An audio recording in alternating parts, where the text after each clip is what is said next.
right, so get this. We're going deep on Larry Hoover today. You sent over these excerpts from his Wikipedia page, and wow, just wow. Really is something. This guy, I mean, we're talking empire building, rebranding himself, even catching Kanye West's attention. Yeah, How can one person be all these things? That's what we're going to figure out. It's wild how Hoover's life is like intertwined with Chicago's whole story. You know, cities shaped by all these social and economic forces, and it all kind of spills onto the streets. Okay, so let's go back to the start. Mississippi born, but lands in Chicago at 4 years old. Huge change, right? Especially back then. Think that move shaped him. Hard to say for sure, but Chicago, mid-20th century, man, it was a melting pot. Racial tensions, economic gaps, gangs changing constantly. No wonder a kid like Hoover drops out at 13, gets pulled in. And he doesn't just join any gang, right? It's the supreme gangsters. What made them different in Chicago's gang world? Think of it like this. South Side. All territories, right? Each one controlled by different groups. Supreme gangsters under Hoover, they weren't content just holding on. They wanted more power. Ambitious. And then, 1969, the merger. Black Disciples, they formed the Black Gangster Disciple Nation. Big name. Oh yeah, commands attention. New era for them. But the real shift, 1974, David Barksdale dies. He was leading the Black Disciples. Hoover steps right in, takes over everything. Gang member to basically running the South Side show. Did his style, did it change things? Hoover, man, he had charisma, strategic, could unite different factions, wasn't just muscle, he had a vision. But even with his leadership, there was still other gangs, rivals. Big time. Black Gangster Disciple Nation, everyone noticed. Fierce rivals, People Nation, bunch of gangs together, Black P. Stone Nation, Vice Lords, clashes. It was a cycle, violence for decades. Can't even imagine the tension, the danger back then. And here's the crazy part, 1973, he's locked up. But his power, it doesn't go away, grows almost. 1978, forms the Folk Nation, even more gangs under him. Yeah. How's that even possible from prison? Loyalty, man. Hoover built loyalty, control, even from inside. Lieutenants, messengers, a whole network ran things from his cell. So being locked up didn't stop him at all? Nope. Gangster Disciples, Folk Nation, they spread everywhere, all over the U.S. Hoover's reach way beyond those prison walls. But then, later on, things change. Hoover starts talking about, no more violence, rebranding GD to mean growth and development. What was that, change of heart or a calculated move? That's the question, isn't it? Some say PR stunt, look better, maybe get out sooner. Others, they point to his book, 96, The Blueprint of a New Concept, From Gangster Disciple to Growth and Development. A real desire to change, they say. Hold on. He wrote a book. Okay, now I'm really interested. It's a glimpse inside his head, that time period. Fascinating read, especially with everything else going on before and after. So what's in it? Concrete plan for this growth and development? Or just talk? It's his journey, regrets, a vision for the Gangster Disciples, but different. Shift from crime to community, from violence to social economic power. Big change from drugs and turf wars. But did he actually walk the walk? That's where the doubt comes in. Some see it as manipulation, control, but looking like he's moved on from the violence. Wants it both ways. Renouncing violence, but keeping the power he got from it. Exactly. And then, July 2022, statement, Hoover says, I want nothing to do with the Gangster Disciples anymore. Real or just a move. Hard to say. It's almost like man and myth all mixed up. Yeah, makes you think. Changing someone with a past like that. But we can't forget, even with the talk of changing, there were real consequences to his actions. For sure. Victims, families, whole communities scarred by the Gangster Disciples, the violence. You can't just erase that, rebrand, or say you're done. Right. And then there's the legal stuff. 1973, convicted, murder of William Young, drug dealer, accused of stealing from the gang. Yeah, Young. Big sentence, life plus 200 years. Serious stuff. Shows how seriously they took it. Gang violence back then. No kidding. Okay, now fast forward. 1997, already doing life, but gets convicted again. Running a criminal enterprise. From prison.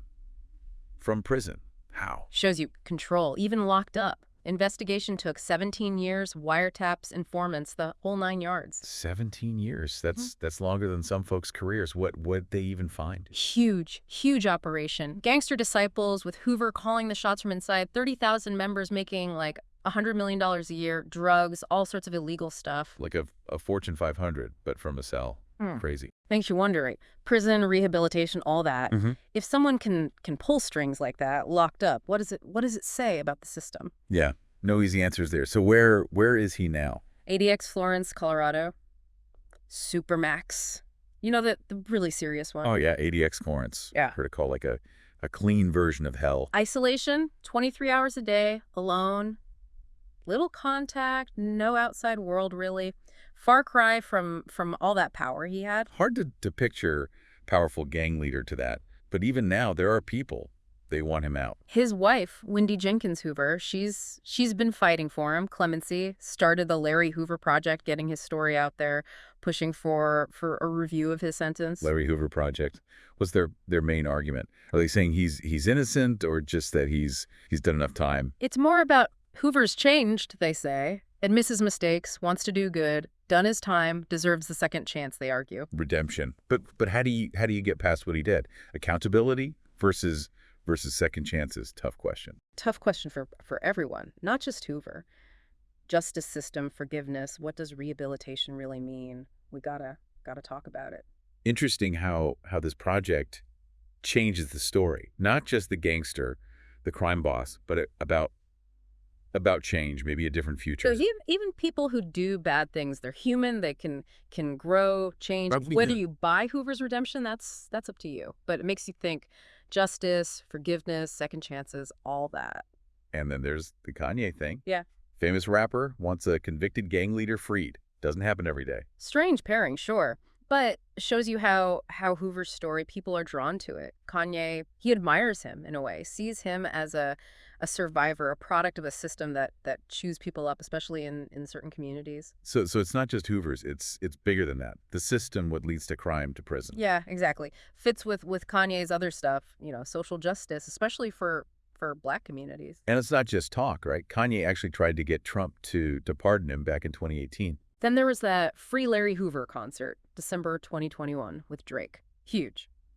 Got people talking, that's for sure. Big statement. But was it just about Hoover, or was it more like prison reform, mass incarceration, all that? It was about the human cost of prison, especially those long, long sentences for things that happened years ago. Redemption, second chances, being more human with justice. It's amazing Hoover's story. Now it's tied up with these bigger issues. Like his life is how we look at these big questions. Legal stuff, talk of changing, famous people backing him, and so many unanswered questions. Yeah, it's that tension, the image, what he wants us to see, and then what he actually did. Maybe we'll never really know the whole story. His book, The Blueprint of a New Concept, you mentioned it. Any real insights in there, or just more PR? Interesting read for sure, even if you don't believe all of it. Thing is, how he talks about his past, the Gangster Disciples, the pain, the bad stuff, he admits it, but he says he was trying to build something, community of belonging for young Black men who felt left out, So he's saying it was like social work, but gone wrong. Yeah. That's a tough sell with all the violence, the crime. It is, and he says the growth and development, that was real. Changing the gang away from crime towards helping the community, investing in education, jobs, real businesses. But he was still in charge, even from prison. Yeah. Running the whole thing. How does that fit? Right. Hard to know how much was real, how much was just playing the game. And even if we believe him a little, there's still so much damage done. Messy, for sure.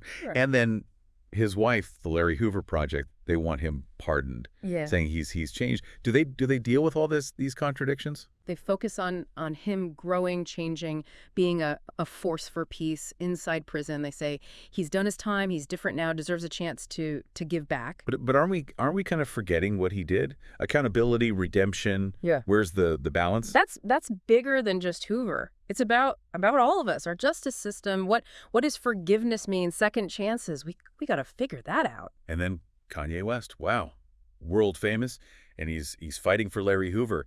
Changes everything, doesn't it? That's a star like that. It's huge. Brought attention like nothing else could. Kanye sees him as a symbol, right? The problems with the system for Black communities. It's not just about Hoover. It's about all of that. Exactly. Challenging how we see people like Hoover, not just criminals, but understanding why, the social stuff, the economics, all of it. There's always more to the story than we see at first.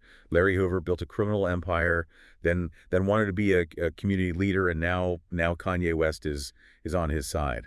A lot to unpack here. It is, and that's why we do these deep dives, making us think, questioning what we think we know, really engaging with these big questions. So wrapping up our deep dive into Larry Hoover, what's the one thing you hope our listener walks away with? I hope it makes them curious, to learn more, understand the things that shape our world, the people in it.